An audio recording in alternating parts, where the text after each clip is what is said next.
The Infiniti G. Everybody should be quite familiar with this car. It's been an Infiniti staple since 2003, and many would argue that this is the car that really saved the company in the United States. I mean, they were on the brink of bankruptcy. They weren't really selling that many cars, as most of their cars were just rebadged Nissans. Now, the G is not simply just a rebadged Nissan. As you all know, it's based on the Nissan FM platform, which stands for front midship. It shares the same body and structure with the 350Z sports car at the time, and this particular G37 Coupe that I have is a 2010. It marks the second generation of this car. Now, I've shown you guys the sedan before, but not the Coupe. And in terms of the differences, it's basically just a G sedan with two doors lopped off, but this car originally came out as a Coupe first, I believe. Actually, it may have came out at the same time, the Coupe and the sedan, but it always looks better as a Coupe to me. The Coupe, let's face it, is a gorgeous car, but when Infiniti had to stretch the car and turn it into a sedan, it didn't really have the same styling effect. It's not as good looking as the Coupe. Now, Infiniti actually just replaced the G. The Q50 is hitting showrooms right now as we speak, but you can still find a G37 Coupe in showrooms. This car will still carry on, and it'll be renamed the Q60 next year when Infiniti gives us the next generation of this car. But till now, we only get the Q50 sedan. Now, this generation has been with us since 2008. It's got a couple of updates here and there, but it's always been called the 37 ever since the second generation came out. That's basically to designate the engine. This is a 3.7 liter V6 engine, kind of like what the 370Z had. And then Infiniti updated the 09 sedan version of this car with the 3.7 and renamed it the 37. Now, you can see this one has an S badge at the end. This is a G37S with the 6-speed manual transmission. It represents a pretty rare car. Most of these are still sold with an automatic. In terms of the styling, Infiniti did update a couple things for 2010. Slightly different tweaks in the front, in the rear, slightly different interior. The map graphics were updated. These particular 19-inch wheels are quite gorgeous looking, and you actually get, looks like Brembo 4-piston brake calipers behind there on the front. And in terms of the look, it looks like a Z and a Tux. That's what the G37 Coupe has always been. It's a much softer riding vehicle. It's more luxurious. It gives you the back seat that the 370Z lacks. And overall, I'm really excited to see what Infiniti is going to do with the Q60, the Coupe version of the Q50. But until then, let's take a look at how this current G37 is today. Now, looking at the interior of the G37 Coupe, you can see it's obviously going to be lower to the ground than the sedan. The doors are much longer and they're a little bit heavier when you're closing them. That's always the characteristic of a coupe. And the interior of this vehicle is still very nice. You can see there's that lovely 6-speed manual. You can see you also get aluminum pedals. That's included with the Sport package, which is standard on the G37S. Now, stepping in, again, this is a low-slung coupe, so you have to duck your head. And this vehicle does come standard with Infiniti's smart key access system with push-button start. Basically, keep the key inside the vehicle, put the clutch in, make sure it's in neutral, and then push the button to start the engine. And then, of course, it's the typical 3.7 liter VQ37HR motor that Infiniti's been using for quite some time. It's still a pretty nice sounding engine. Makes a very nice deep growl when you get on the throttle. And the interior hasn't really changed much. I'm really glad Infiniti has completely overhauled their technology in the Q50 with the dual screens, which is actually one huge screen. This particular unit here is the newer system. This is pretty much what you'll find in a 2013 G right now. In terms of the map graphics, it's okay. This is their bird's eye view navigation system. Honestly, I think Lexus has a better system. This is pretty much on par with Acura for me. It does have really good voice commands, and then the directions are also really good as well. There's a pretty good amount of buttons here, but it's all really well labeled. It is still a touchscreen here. This is what people tend to forget about Infiniti's, is it is a touchscreen, so you can either use the buttons or the controller knob here, or you can use the touchscreen, and then of course you can zoom in and zoom out. I like how it splits up the street names. You can see a full map here, and then you have like a closer view of the street name. Overall, it's a pretty decent looking graphic, and then of course you get the Bose sound system. This 37S comes pretty well equipped with the premium and the technology package.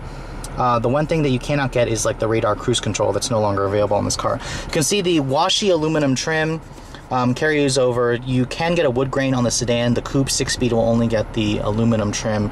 And then of course the steering wheel is the same steering wheel that that Infinity's been using since the second generation G35 sedan came out. It's a very nicely leather wrapped. It has really smooth stitching. It feels really good in your hands. Fat bolstering extension. The dashboard and door panels right here, soft touch materials, chrome door handle, more aluminum trim here, and then it's softly padded where your elbow's going to rest. The windows are automatic up down for both the driver and the front passenger. Nice that they included that. And then of course, again, same soft touch materials on the dashboard. And one thing about the G's that I like is when you adjust the steering column, the gauges actually move up and down with the wheel. It's a tilt and telescoping power adjustable system that's included with the premium package.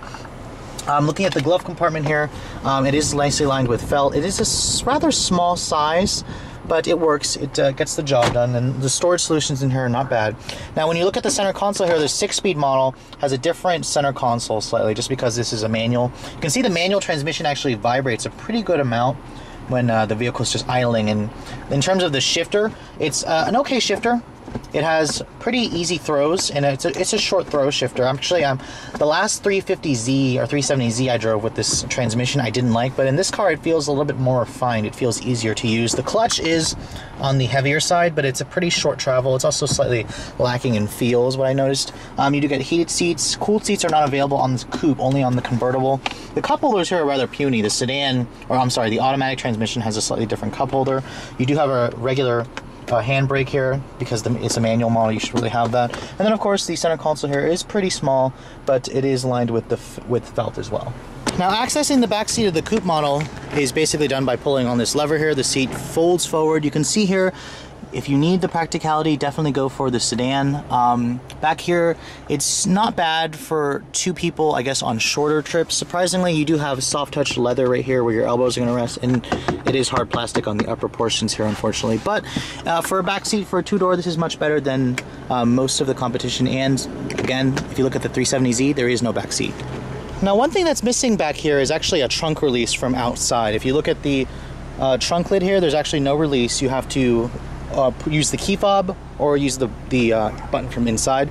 When you look at the trunk capacity, it actually folds down in one piece, and you lose a lot of cargo space. The sedan is about 13 cubic feet. This is about 7.4. Overall, the shape is pretty narrow just because of the styling of the vehicle. So if you guys need the cargo room, definitely go with the sedan. But this, for a coupe model, it's not bad as well.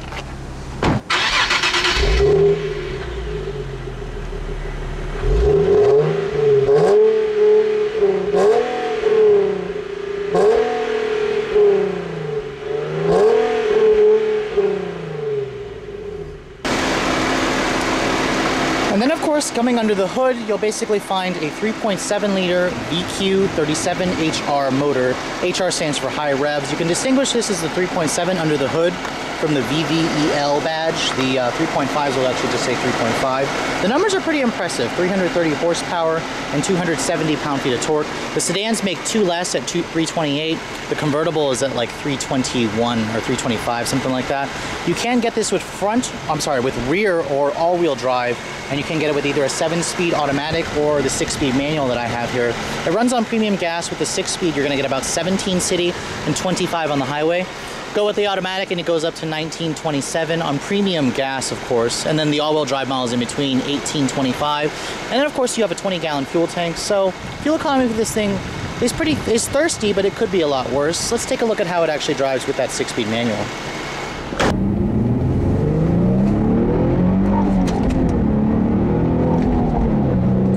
Now, the last G that was a manual transmission that I showed you guys was an 08 G37S with a stick. I've driven these Gs plenty of times. I've driven a 37 with an automatic, but this is my first time driving a 37 with a stick, so let's take a look at how it feels.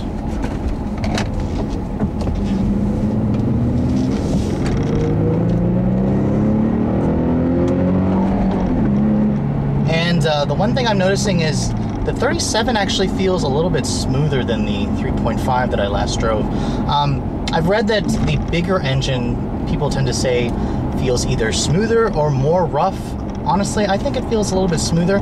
I don't really notice much difference in terms of the power. This car weighs about 3,700 pounds, rear-wheel drive, 6-speed. 0 to 60 times are about, I want to say, 5.4 seconds with the manual. It's a pretty quick car.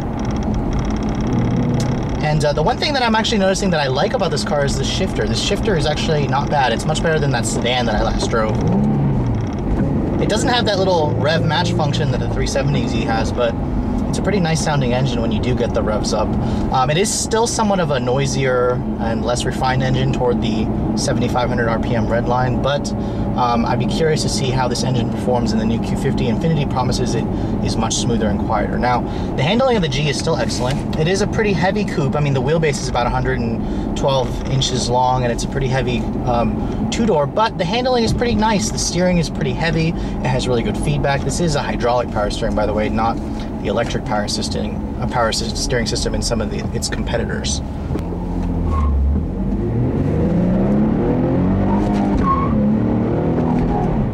Now, chirping second and third gear in this car is pretty easy, and the one thing that's really fun about this car is the rear drive dynamics. I mean, this car's tail will pretty much slide out when you get on the throttle, and it's a pretty fun car to get in the corners. Now, in terms of how it handles compared to a 335i Coupe or the new 4 Series Coupe, the BMW I've noticed will handle better, and the engine's more refined.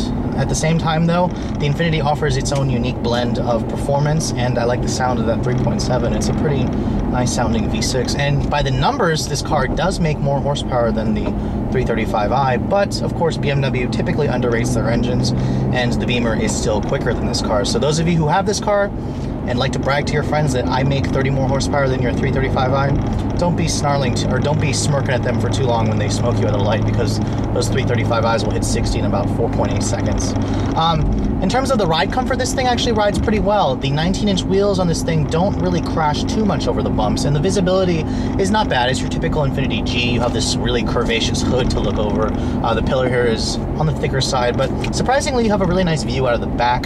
The seats also do a really good job at holding you in place. I like the thigh support, the thigh extender that this one has on the Sport model. It's just a nice addition. The torque of this engine is actually surprising as well. I mean, 270 pound-feet of torque is still pretty good, but of course the BMW makes 300 pound-feet of torque, so you'll notice that's where the Beamer feels faster. But this engine does make much more torque than any Acura V6 that I've driven.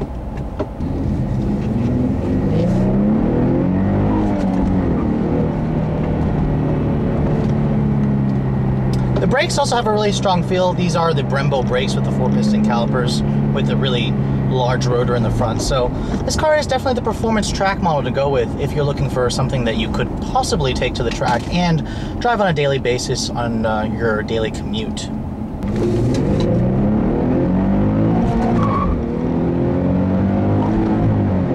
And then of course, as you heard, the rear will get a little bit squiggly or squirmy when you do get hard on the gas. But that brings me to the conclusion of this video.